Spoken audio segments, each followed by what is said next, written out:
Jack Pardee, the head coach of the Chicago Bears, was a political science major in college. Before the Bears met the favored Redskins, he explained, "Washington always plays steady, conservative, Republican football, and I think we can beat them." Pardee was right. The Bears' defense dominated the game and left Washington's offense as shredded as a Nixon memo.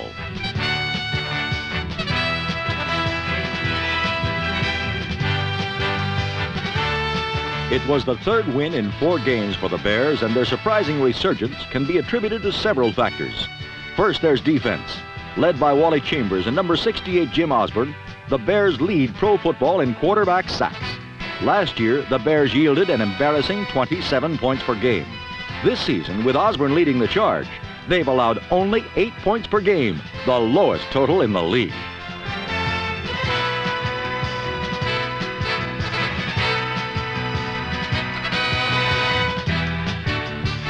The Bears' offense, a sometime thing a year ago, now boasts the most prolific ground gainer in the NFL, league-leading Walter Payton, number 34.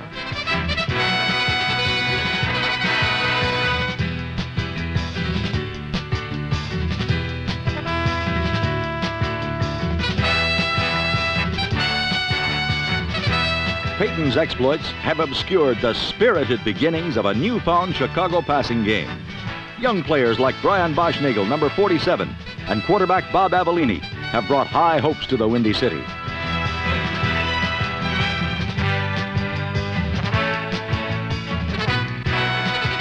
But the Cinderella Bears are dancing toward midnight. Jack Pardee's next 4 opponents are the Vikings, Rams, Cowboys, and Raiders.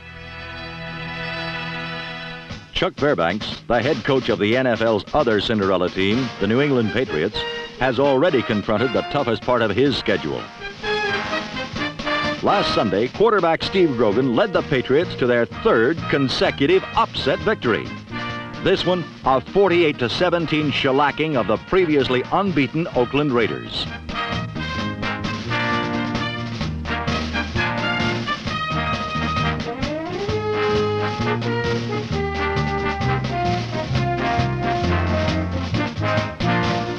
Grogan did everything for New England except solve the school crisis.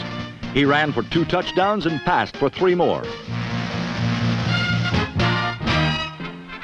But Grogan isn't alone in creating the surprises that have vaulted the Patriots into a first-place tie in the AFC East. There's tight end Russ Francis, number 81, whose emergence as a primary passing target has diversified New England's offense.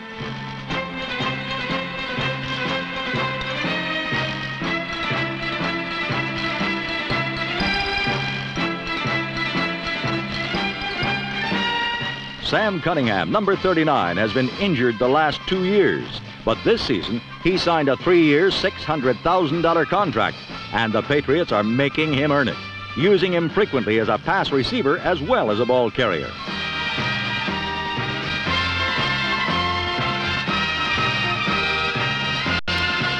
In case Cunningham gets hurt again, the Patriots can call on Jess Phillips, number 35, a proven plunger with 9 years of experience.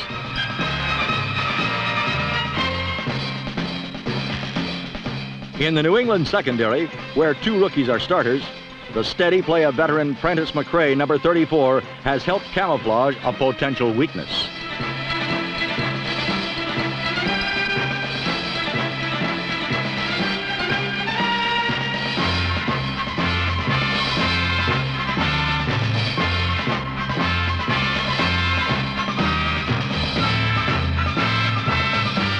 If the Patriots do have any weak spots, they weren't apparent against the Raiders. And with the roughest part of their schedule behind them, the Patriots might be strong enough to earn a spot in the playoffs.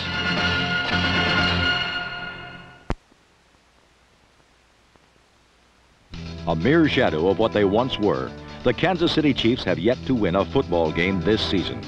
And though Mike Livingston's offense has tallied a respectable 9 touchdowns, the young Chief defense has completely nullified the offense's efforts, surrendering more yardage than any team in football.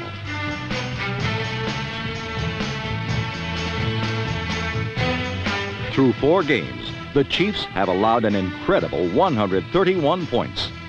Last Sunday in Buffalo's Rich Stadium, Bill quarterback Joe Ferguson and wide receiver Bob Chandler 3 times emptied sustained drives into Kansas City's end zone as Buffalo's versatile offensive machine approached its 1975 form. O.J. Simpson and newly installed fullback Jeff Kinney each contributed 100-plus yards to Buffalo's offensive effort. But despite their offensive firepower, the Bills' inexperienced secondary continues to plague Buffalo's team effort as Kansas City quarterback struck for 321 yards.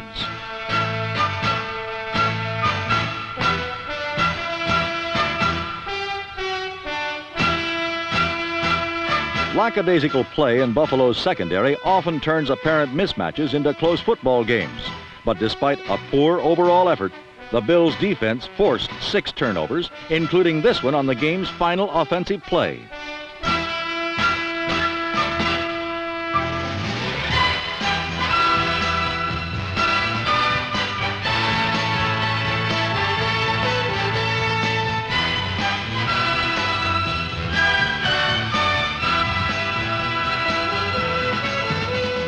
Tony Green traveled the length of the football field and then some, 101 yards, as Buffalo buried the Chiefs 50-17.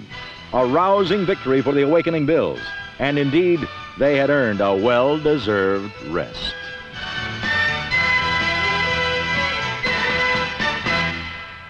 But Cardinal fans can't let their team rest, for St. Louis must keep on chugging to keep pace with Dallas in the NFC East. A task made simpler last week by a genuine rarity, a Cardinal defensive touchdown.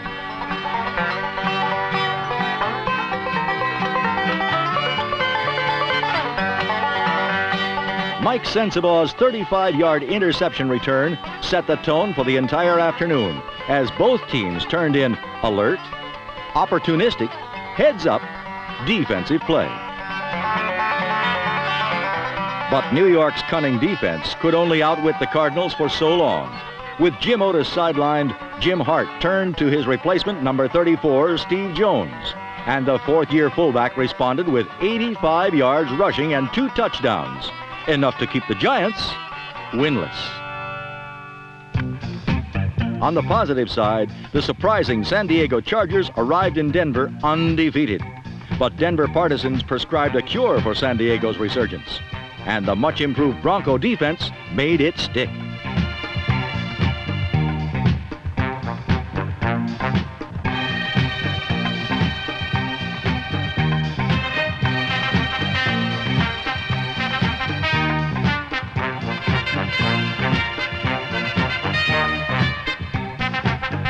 The high-flying Chargers brought the AFC's #1 ranked offense to Mile High Stadium.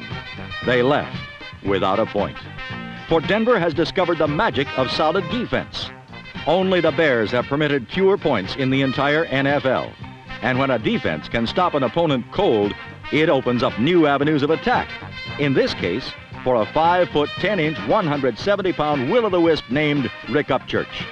Precious few NFL players can break a game open on special teams. Rick Upchurch is one of them.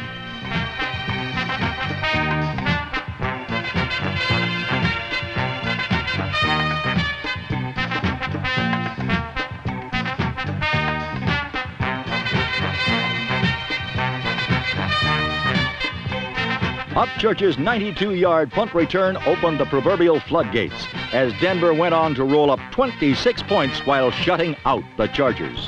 12 of those points came on Jim Turner field goals.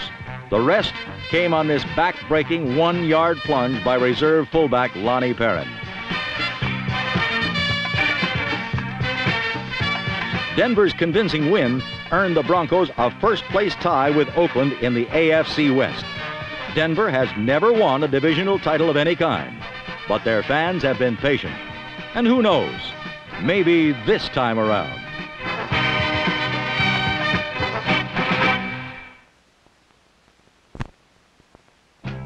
In San Francisco, with a 3-1 record, the 49ers seem to be headed in the right direction. And last week they had Joe Namath and the Jets headed even deeper into the bottomless pit of the AFC's Eastern Division cellar. The fumble recovery and score by defensive tackle Cleveland Elam, number 72, capped a 17-6 San Francisco win. But the touchdown was by no means Elam's only contribution of the day. When number 14, Richard Todd, replaced Namath, Elam was all over Todd like a bad case of poison ivy.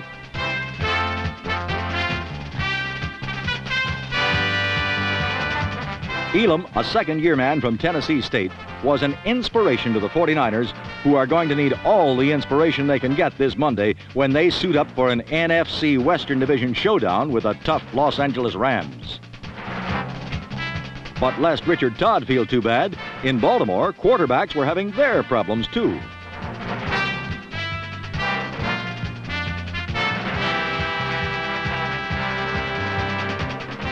Even the highly praised Burt Jones was not above an untimely slip-up or two.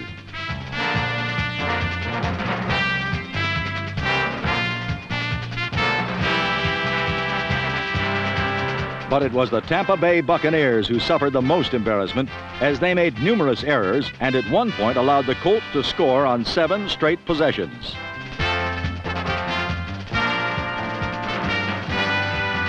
In fact, one of the best plays of the day for the Bucs was made by their fearless phantom tackler, who came cleverly disguised as a field official.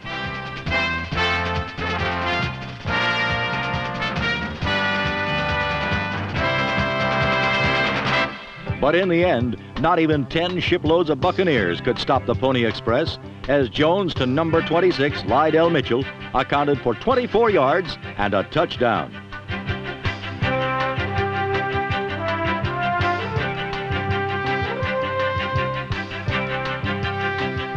And then it was Jones to number 81, Roger Carr, for 48 yards, and a 42-17 victory, which left the 3-1 Colts tied for first with the Patriots in the AFC's Eastern Division.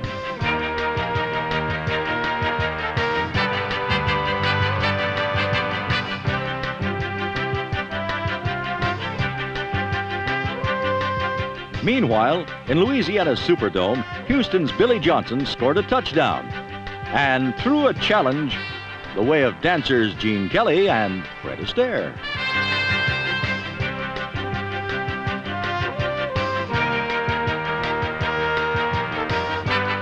The Oilers were pumping points last Sunday as Ronnie Coleman romped 22 yards for a touchdown.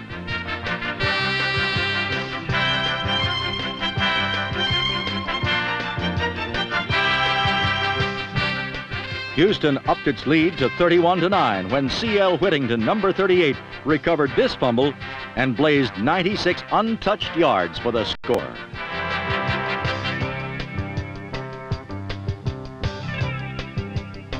The game's fourth quarter got a little hairy as player disputes and fan misbehavior caused some delays. It got even hairier for the Oilers as the Saints staged a comeback on this Bobby Scott to Tinker Owens 60-yard bomb. But in the end, the rally fell short and Houston had win number 3, 31-26. In Cleveland, the Cincinnati Bengals showed studied efficiency as they coolly took the Browns apart under the watchful eye of first-year coach Bill Tiger Johnson, who was watching something special. "I have never seen Ken Anderson sharper," said Johnson of his quarterback last week. Indeed, Anderson connected on 4 scoring passes, this one to Lenville Elliott.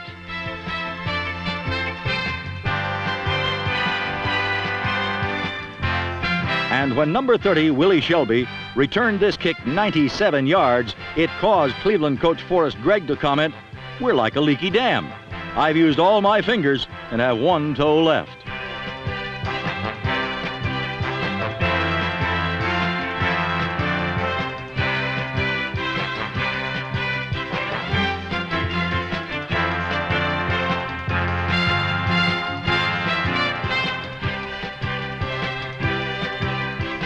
But even the Army Corps of Engineers couldn't have stopped Kenny Anderson last week.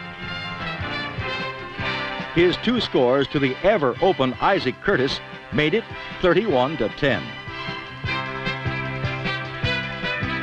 Finally, a 29-yard catch and run by Elliott squelched a minor Cleveland rally, and the Bengals kept pace with the Oilers in the AFC Central by winning 45-24.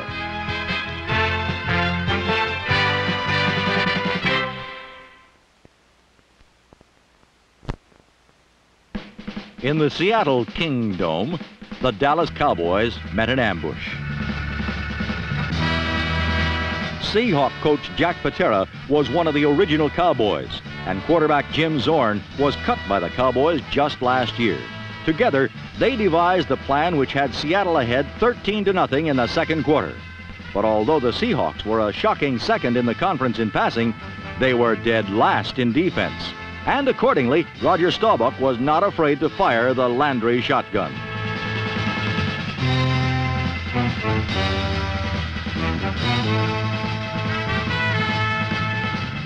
Staubach, the NFC's leading passer, brought the Cowboys back with more than 400 yards of offense to add to their already league-leading total. This touchdown by Charles Young gave the Cowboys the lead just before halftime. In the second half, Staubach controlled the game. Stumpy running back Robert Newhouse stumped the Seahawks with 120 yards and this clinching touchdown run as the Cowboys became the only undefeated and untied team in the NFL.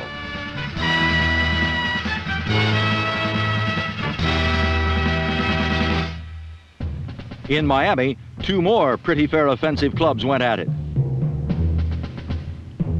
The power drive of Norm Boulash had the Dolphins in front 14-0 at the half. But then Ram quarterback James Harris put on the performance of his life, as did wide receiver Ron Jesse, number 81. Harris and Jesse combined 7 times for 220 yards and 2 touchdown bombs. In all, Harris completed 17 of 29 for 436 yards.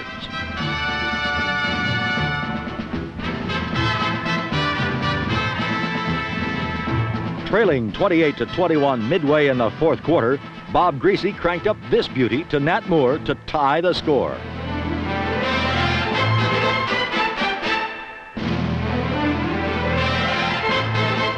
Three plays later, James Harris faced third down and the game's most important pass.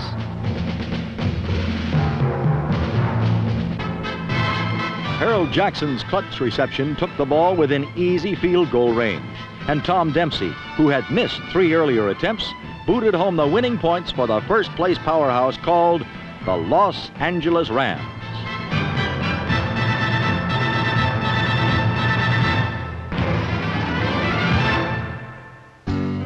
There were big plays in Green Bay, too, where the opening kickoff set the tone for Rick Forzano's last day as coach of the troubled Detroit Lions.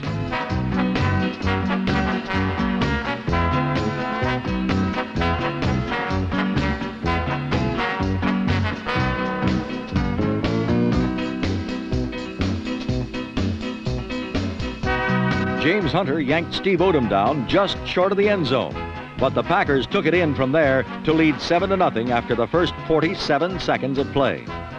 But in the second quarter, Greg Landry and the Lions offense scored only their third and fourth touchdowns of the season, and it appeared that Bart Starr's Packers were the ones who needed help.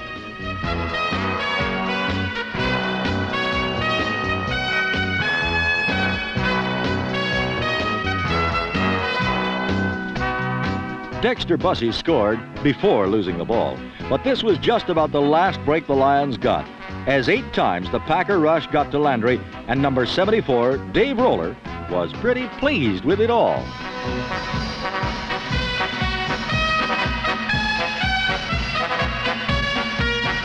Before last week, Green Bay was last in offense in the conference, and last Sunday, against the NFC's number 1 ranked defense, Lynn Dickey could complete only 3 passes for 11 yards. But one of the 3 was the touchdown pass which put Green Bay ahead in the fourth period, 17-14. More important than the passing game to Bart Starr's Packers was the running of Willard Harrell, number 40, and the blocking of Barty Smith, number 33, who replaced John Brockington at fullback.